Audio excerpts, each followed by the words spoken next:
और चलिए आपको सीधा लिए चलते हैं जेसी मैंगो फेस्ट में सीधा। Over to you Aditi. Thank you Preeti. और आज हमारे साथ स्टूडियो में भारत सरकार के मंत्री अर्जुन राम मेघवाल साहब मौजूद हैं और साथ में हमारे साथ भारत 24 के सीईओ और एडिटर इन चीफ, साथ में फर्स्ट इंडिया के सीएमडी और editor in chief JC sir भी मौजूद हैं। आप दोनों का भारत 24 के स्टूडियो बहुत बहुत स्वागत है सर। सर वो आम का मौसम जाने वाला है, तो हमने सोचा कि आज भारत 24 के ऑफिस में मैंगो फेस्टिवल मनाया जाए और इसका उत्साह, क्योंकि अब मौसम है तो आम का मौसम तो जा रहा है सर, लेकिन वो जो मॉनसून सेशन आ रहा है सर, तो हर आम आदमी खास हो जाता है, क्योंकि लोकतंत्र अगर होता है तो हर आम आदमी खास होता है।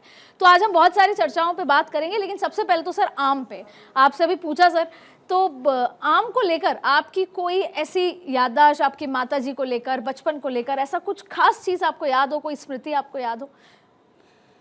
देखिए, भारत में ही नहीं, मुझे लगता है दुनिया में आम को फलों का राजा माना जाता है और इसलिए समय समय पर इसके फेस्टिवल भी होते रहते हैं। मैं धन्यवाद देना चाहूँगा भारत 24 को कि आम जैसे फल जिसका भारतीय संस्कृति में बहुत प्रभाव है, जीवन के आचार और विचार पे प्रभाव है। बहुत से संतों ने जैसे आम मीठा होता है, ऐसे मीठी बाणी बोलिए, ऐसे आम का उल्लेख करके कहा है। बिल्कुल। हमारी संस्कृति का भी पार्ट है, जैसे आपने कहा प्रकृति का भी पार्ट है। और अभी बीच में आप जिक्र भी कर रहे थे कि मैंगो डिप्लोमेसी जी, राजनीति संभावनाओं का खेल होता है, इसलिए डिप्लोमेसी सब जोड़ दी होगी। कोई आदमी डिनर देता है तो कहते हैं डिनर डिप्लोमेसी हो रही है, तो मैंगो फेस्टिवल में भी कुछ लोग जोड़ देते हैं कि क्या मैंगो फेस्टिवल से भी कोई डिप्लोमेसी हो रही है क्या। मैं सिर्फ इतना ही बताना चाहता हूं कि राजनीति हमेशा संभावनाओं का खेल होता है, ये अटल जी ने कहा है। बिल्कुल। सर, अभी जो प्रधानमंत्री नरेंद्र मोदी मन की बात करते हैं, उसमें एक बहुत खास बात उन्होंने कही जो मुझे लगता है कि सबको बार बार ये सुननी चाहिए। उन्होंने आम का जिक्र किया तो चर्चा हुई, आम की बिक्री बढ़ती। जब भी किसी चीज़ की, खासतौर पर नरेंद्र मोदी जब चर्चा कर देते हैं तो उसका क्रेज और डबल हो जाता है।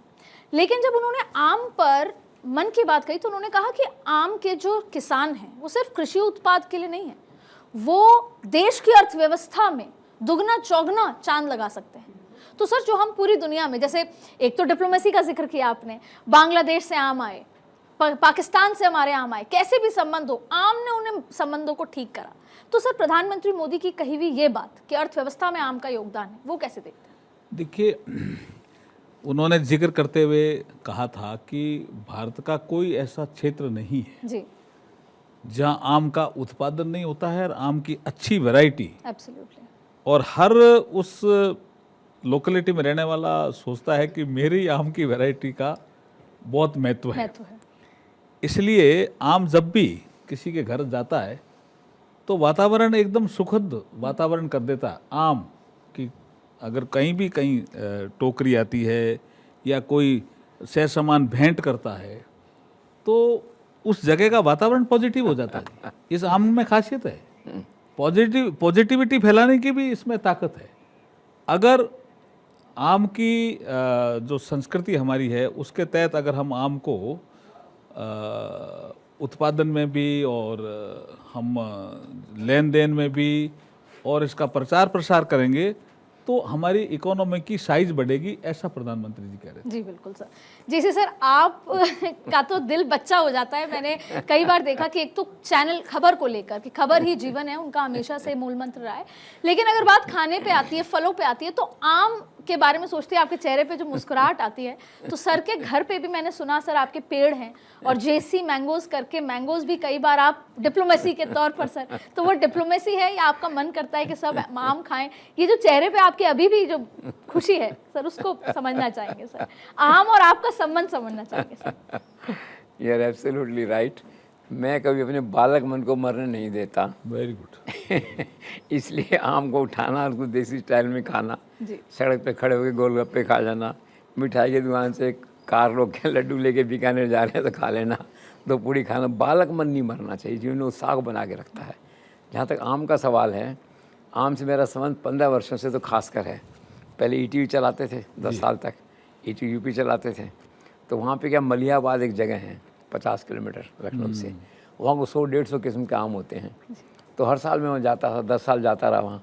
उसको 500 रुपये देते थे, 5-7 आम थोड़ा थोड़ा खा के आ जाते थे। फिर एक दिन मैंने सोचा कि वो उम्र जा रही है, ईटीवी भी नहीं है, उधर लखनऊ जाना कम होता है, हालांकि भारत है अपने पास में जो है। तो मैंने सोचा कि आम अब घर में होने चाहिए जो है। तो मैंने पवन अरोड़ा से कहा भी आम के 2-4 पेड़ लगा दो, तो उन्होंने घर में 4 पेड़ लगा दिए। इस बार 250 आम उतरे उससे। Very good. और ख़ास बात क्या होती है कि आम जो लटकता है ना, आप जब कमरे से निकलते हैं और अपने गार्डन में या घर के पिछवाड़े में 4 पेड़ों में लटकते आम देखते हैं, एक अलग अनुभूति होती है। उसका कोई इमेजिनेशन को या कोई इसकी कोई कल्पना नहीं उस बात की जाए। तो आम से ये संबंध है, ये शौक़ है, इसलिए यहाँ फेस्टिवल है। और सबसे बड़ी बात है कि हम ऐसे व्यक्ति के साथ बैठे हैं आज यहाँ पे जो है। व्यक्ति बारे में आप पूछिए मुझसे तो फिर मैं बताऊंगा। बिल्कुल सर। तो क्योंकि आपने कहा तो मैं जानना चाहूँगी, क्योंकि बहुत पुराने से शायद मुझे लगता है आप दोनों एक दूसरे को जानते हैं, जब सर्विस में थे। तो कुछ ऐसी स्मृतियाँ मेघवाल सर को लेकर आपके मन में कुछ हो सर, कोई कहानी तो किस्सा देखो हो? तो शुरू से साइलेंट परफॉर्मर हैं जी, विनम्र हैं। मैंने इनके जीवन में आज तक कोई विवाद नहीं देखा, ऊंचे स्वर में बोलते हुए नहीं देखा, गुस्सा करते हुए नहीं देखा, सेवा में भी नहीं देखा और राजनीति में नहीं देखा। और हैरानी की बात यह है कि एक फॉर्मेट है प्राइम मिनिस्टर का, डॉक्टर जितेंद्र सिंह होते हैं, आप साथ होते हैं, एक सा भाव एक सा वो। वरना कई बार क्या होता है, प्रधानमंत्री के साथ चलते हुए भी आदमी उकचुक हो जाता है। बिल्कुल। ऐसा उनका ऑरा और इनका आभा मंडल रहता है, बिल्कुल विनम्र, बिल्कुल नॉर्मल जिस तरह से।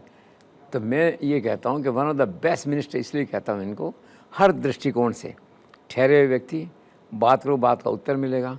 अभी चैनल की बात थी, चैनल भी देखते हैं, वेल इन्फॉर्म जिसे कहते हैं। बीकानेर में क्या मेरा जन्म हुआ, इसी रिश्ता इनके साथ थोड़ा ऐसे मैं मानता हूँ। बीकानेर में 1950 में मेरा जन्म हुआ, गवर्नमेंट हॉस्पिटल में हुआ था। आप बीकानेर से हैं तो एक प्यार, स्नेह या भावनात्मक लगाव भी रहता है आपके साथ में। और वैसे इतने अनुभव के आधार पर मैं कह सके कितने मंत्रियों से मैं मिलता हूँ और मिला हूँ आज तक मैं हर लेवल पे जो है।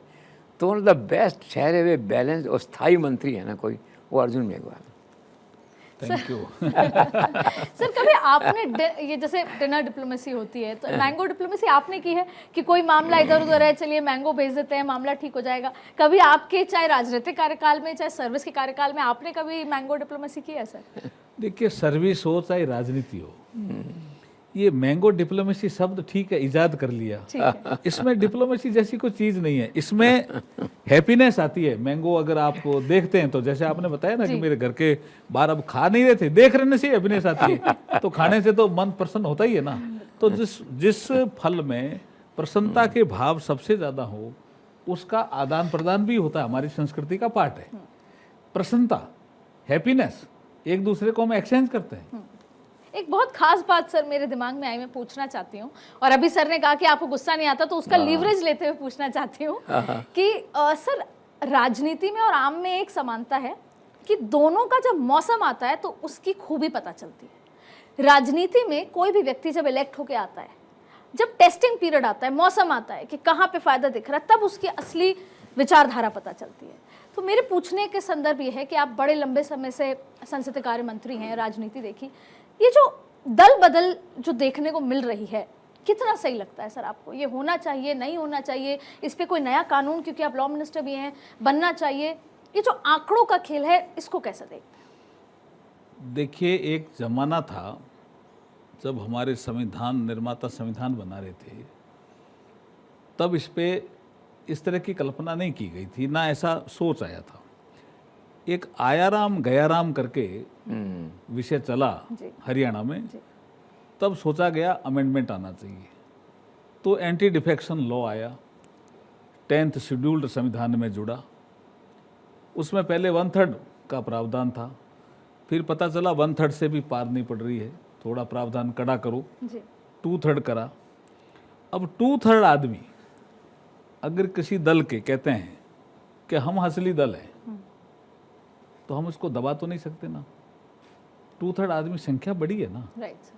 अब रहा बात, आपने एंटी डिफेक्शन बिल में क्या संशोधन होना चाहिए, इस पे बहुत से आर्टिकल आए हैं। अभी पिछले विगत 15 दिनों में काफ़ी ज़्यादा आए हैं। जो भी आर्टिकल आते हैं, कोई लिखता है तो हम अध्ययन करते हैं। और आपने ठीक कहा कानून मंत्रालय भी इसमें अध्ययन करता है कि, लेकिन हम अभी जो मामले हैं अभी स्पीकर साहब के यहाँ लंबित हैं। जी जो मान्यता वाले मामले जिसका आपने जिक्र किया, वो उनको तय करना है कि कौन से डिसिडेंट ग्रुप को वो मान्यता दे। लेकिन स्पीकर साहब के कार्यालय से पता चला कि ये इलेक्शन कमीशन ऑफ इंडिया के पास पहुंच गए हैं। जी वो कह रहे हैं हम असली टीएमसी हैं। एक ही दल का ज़्यादा बड़ा विषय आया हुआ है टीएमसी का, 20 एमपी उससे अलग हुए हैं। वो कहते हैं हम ही असली टीएमसी हैं, हमें ही चुनाव चिन्ह मिलना चाहिए, हम नाम भी टीएमसी हमारे पास ही रहना चाहिए। अब ये इलेक्शन कमीशन जो प्रैक्टिस है, परंपराएं हैं, रूल्स हैं, 10 शेड्यूल्ड है, उनको देख करके निर्णय करेगा। सर, इस सारी बातों से ये बात निकल कर आती है कि वैसे तो सर जिसके पास नंबर हैं, जैसे 2/3 मेजोरिटी है, तो वो क्लेम कर सकता है। कई बार विचारधारा पे सवाल नहीं उठता कि ममता बनर्जी के हारते ही विचारधारा बदल जाती है? नहीं, ये लंबे समय से ही चल रहा था, ऐसा हमें लग रहा था। जी सर। अचानक नहीं होता, इसमें टाइम पहले से ही चलता है। वो तो जिस नेता में दूरदर्शिता होती है वो पहले ही देख लेता है कि कुछ गड़बड़ हो रही है जी। और किसी को लगता है कि नहीं सब कुछ ठीक है, अहंकार आ जाता है, तो उसी का ये परिणाम नजर आता है। पार्लियामेंट सेशन कब से है? जी सर, तो पार्लियामेंट सेशन जैसे सर 20 जुलाई से है, तो एक बहुत महत्वपूर्ण सवाल मुझे लगता है ये भी सबसे रेलेवेंट सर हैं, उनसे पूछ सकते हैं, आप ही ने रखा था। जैसे आम को देख के सर एक मुस्कुराहट आती है चेहरे पे, वैसे ही मॉनसून सत्र से पहले देश भर की जो महिलाएं हैं उनको एक तरह की मुस्कुराहट है, और नरेंद्र मोदी का जो आत्मनिर्भर भारत का जो सपना है वो शायद पूरा हो सकता है। और आत्मनिर्भर भारत तब होगा जब आत्मनिर्भर महिलाएं होंगी। क्या भारतीय जनता पार्टी एनडीए के पास इतना नंबर आ चुका है कि महिला आरक्षण बिल लागू हो जाएगा? देखिए 2023 में जब नारी शक्ति वंदन अधिनियम पास किया था तब इसी भाव से ही किया था कि 2029 का जो इलेक्शन हो वो नारी शक्ति वंदन अधिनियम के साथ हो। उसमें 2 प्रावधान जोड़े हुए थे, सेंसस का और डिलिमिटेशन का। उसी का ही हम एक जो पिछला हमारा बजट सत्र गया उसमें 16, 17, 18 अप्रैल को हमने विशेष सत्र बुला करके उसको पास कराने का प्रयास किया। अपोजिशन ने विरोध किया। अब हो सकता है उनके समझ में आया होगा कि ये विरोध करना ठीक नहीं रहा होगा, क्योंकि आधी आबादी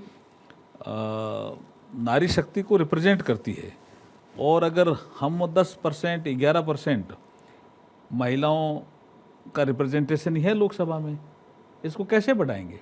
कोई तरीका तो निकालना पड़ेगा। इसलिए ये 33% लोकसभा में और राज्यों की विधानसभाओं में प्रतिनिधित्व हो महिलाओं को, इसके लिए नरेंद्र मोदी जी ने प्रयास करके ये बिल बनाया। आपने कहा कि मानसून सत्र में क्या उनको हक मिलेगा? क्या हक मिलेगा? तो हम तो बिल तो पास किया वही है, उसको लागू करने के तरीके के लिए ही वो अप्रैल में अमेंडमेंट लेकर के आए थे जी। तो हम तो उस एजेंडे पे ही हैं। मतलब विपक्ष को आम खट्टे लग रहे हैं सर, वो कह रहे हैं कि ये जुगाड़े हुए नंबर है। नहीं, ऐसा कुछ नहीं है जी, विपक्ष को भी पता है। विपक्ष को जब हम बात कर रहे थे ना पहले जी बजट सत्र में भी, कांग्रेस को छोड़ करके किसी ने भी ऐसा विरोध किया ही नहीं। कांग्रेस ने कहा 29 अप्रैल के बाद सत्र बुलाओ, उन्होंने विरोध नहीं किया है। लेकिन बाद में उन्होंने कहा भी नरेंद्र मोदी जी लेके आ रहे हैं, उनकी पॉपुलैरिटी बढ़ जाएगी, ऐसा एक भाव कुछ सांसदों में, नहीं कांग्रेस के सांसदों में आया। डीएमके ने अपना स्टैंड थोड़ा बदला। सपा ने पहले कहा हम पास करेंगे, फिर कहा मुस्लिम महिलाओं को आप रिप्रेजेंटेशन देते हो क्या, अपना स्टैंड बदला। टीएमसी ने कहा पहले संगठन में दो, और डीएमके ने कहा कि साउथ को नुकसान हो जाएगा। जब अमित शाह जी खड़े होकर के बोल रहे थे तब उन्होंने कहा भाई आप कैसे कह रहे हो साउथ को नुकसान हो जाएंगे, ये आंकड़े रहे।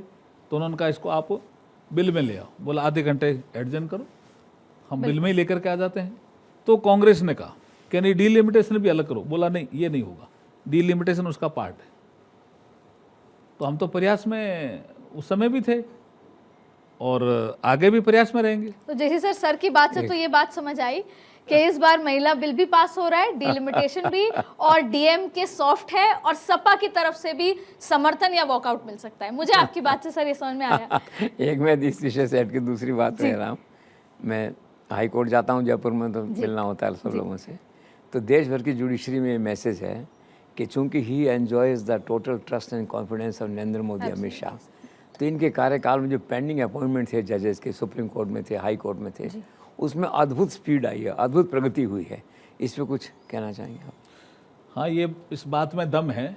हाँ, जो हमारे वरिष्ठ साथी रहे सर्विसेज में भी, आपने कहा ना क्या संबंध है, बीकानेर का संबंध इन्होंने बता ही दिया। जी रायसेन नगर में इनका बचपन शायद रहा होगा, तो रायसेन नगर भी बीकानेर की कल्चर का ही पार्ट है। संभाग एक है, कल्चर का भी पार्ट है रायसेन नगर।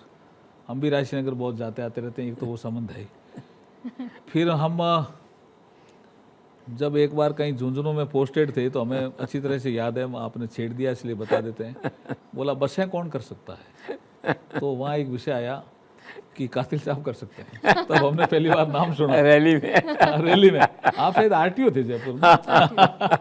तो इसका मतलब कौन आदमी क्या काम कर सकता है, ये तो छवि बनाना सर्विसेज में बहुत मुश्किल होता है, और उस छवि पे खरे उतरे हैं कई बार। सर कितनी खूबसूरत बात है सर्विसेज में कि सर इतने वरिष्ठ पद पे होने के बाद भी सर्विस में आपको सीनियर बता रहे हैं, ये बहुत सीनियर थे ही हमारे।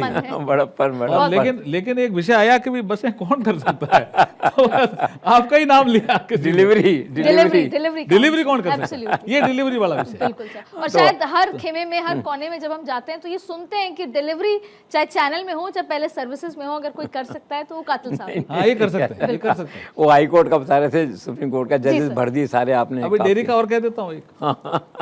डेयरी में ये जब थे तब उन्होंने कहा भी दूध की बिक्री बढ़ानी है जी। तो कुछ लोगों की आदतें पड़ गई, नया साल आ रहा है, कुछ अलग तरह से पीने का करने का रिवाज बना होगा, जी आपने दूध शुरू कर दिया जी, और दूध की बिक्री बढ़ गई। छाछ की, दूध की जो है। और सर एक गिलास दूध जरूर पिलाइए। बिल्कुल सर। ये कितना बड़ा एक विषय। अब चेंज हो गया जी। हाँ, एक गिलास। अभी सुषमा अरोड़ा थी, उन्होंने बहुत अच्छा काम किया। नहीं सर, उस समय की बात मुझे याद है, मैं तब वहीं जयपुर की हूँ, पढ़ती थी वहाँ पे, तो उस कैंपेन का इतना घर घर में असर था कि माएं बच्चों को पकड़ के एक गिलास दूध पिलाती थी मैडम ने फोटो के साथ। आपको असर पता है ना? बिल्कुल सर, मैंने पिया उसकी डांट खा के। और वसुंधरा राजे जी ने भी कई बार इसका जिक्र किया कि यूथ ने कोका कोला पेप्सी छोड़ के छाछ पीने लगे, सरस की छाछ, सरस की छाछ जिसे कहते हैं। हाँ सर, वो बता रहे थे सुप्रीम कोर्ट के सारे पद भर दिए आपने, हाई कोर्ट के भर दिए। हाई कोर्ट और सुप्रीम कोर्ट में पदों को भरने के लिए एक प्रक्रिया दी हुई है संविधान में, और उसके बाद एक कॉलेजियम सिस्टम आया। उसमें हाई कोर्ट में भी कॉलेजियम होता है, फिर हमारे पास प्रस्ताव आते हैं, फिर हम कुछ प्रक्रियाओं को पूरा करके फिर सुप्रीम कोर्ट भेजते हैं। सुप्रीम कोर्ट भी अपने उन नामों पे जांच करके हमारे पास भेजते हैं, फिर हम उसको अपॉइंटमेंट करने की प्रक्रिया में लग जाते हैं। तो ये थोड़ा गोपनीय प्रक्रिया रहती है, लेकिन हमने इसमें तेज़ी इसलिए लाए कि जजों की संख्या ठीक ठाक होनी चाहिए। हाई कोर्ट में भी पहली बार राजस्थान हाई कोर्ट में इतने जज नंबर बढ़े हैं, नियुक्त हुए हैं। ऐसे कई हाई कोर्ट हैं। सुप्रीम कोर्ट में भी शायद सुप्रीम कोर्ट में भी पहली बार इतने जो है जज, अब बढ़ोतरी भी की अभी हमने।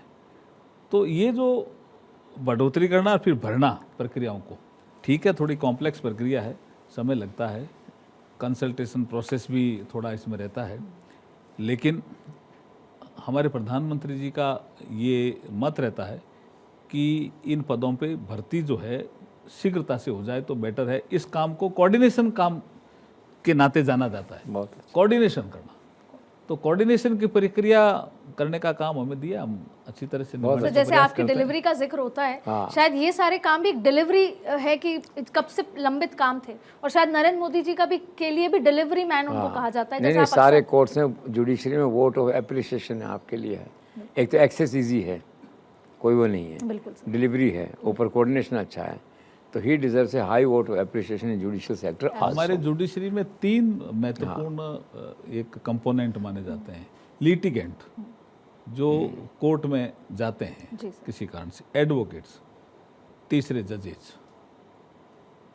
तीनों के लिए भी अच्छा इंफ्रास्ट्रक्चर देना, अच्छी सुविधाएं देना, अच्छा वातावरण देना, इसके लिए भी सरकार ने प्रायोरिटी सेक्टर में काम करने का प्रयास किया और टेक्नोलॉजी का यूज करके। और सबसे बड़ी बात है, कई बार हम देख पिछले वर्षों में सुप्रीम कोर्ट सरकार का टकराव होते होते बचा कई मुद्दों पे, वो तो बीते कल की बात हो गई। इतना अच्छा कोऑर्डिनेशन आपका। सर वो शायद आपके आने के बाद वो चीज़ बदल गई, उससे पहले था उस सुबह तक, और उस सुबह के बाद से शायद वो दोबारा सुनने को नहीं मिला, और इसीलिए सरकार को पता है कि कौन कैसे हैंडल कर सकता है उसके। Perfect coordination between supreme court and law minister. एक चीज़ और सर, मेरे दर्शक समझना चाहते हैं कि भारत में 25% से आम, सबसे ज़्यादा आम जो हैं वो उत्तर प्रदेश, फिर 21% आंध्र प्रदेश। ये सब होने के बावजूद भी जापान जब ये मना कर देता है कि हमें क्वालिटी कंट्रोल के नाम पर हम आपसे आम नहीं लेते, तो आपको लगता है कि इसमें कहीं ना कहीं हमें सुधार की ज़रूरत है और इसके लिए कोई एक्शन सरकार ले रही है? जापान है, बड़े देश कह देते हैं कि क्वालिटी कंट्रोल पे एक सवाल है, तो आपको लगता है कि अभी हाल ही में ऐसा हुआ, इस बार हमने जापान को आम नहीं दिए? देखिए, इस तरह की खाली आम में होती है ऐसा नहीं है। एपिडा जैसा एक ऑर्गेनाइजेशन है, छोटी छोटी चीज़ों पे भी कुछ कई बार देश कह देते हैं कि क्वालिटी, और फिर वो खड़ा रहता है सिर्फ। राइट। ये निश्चित रूप से जब से प्रधानमंत्री नरेंद्र मोदी जी बने, क्वालिटी पे जोर भी दिया है जी।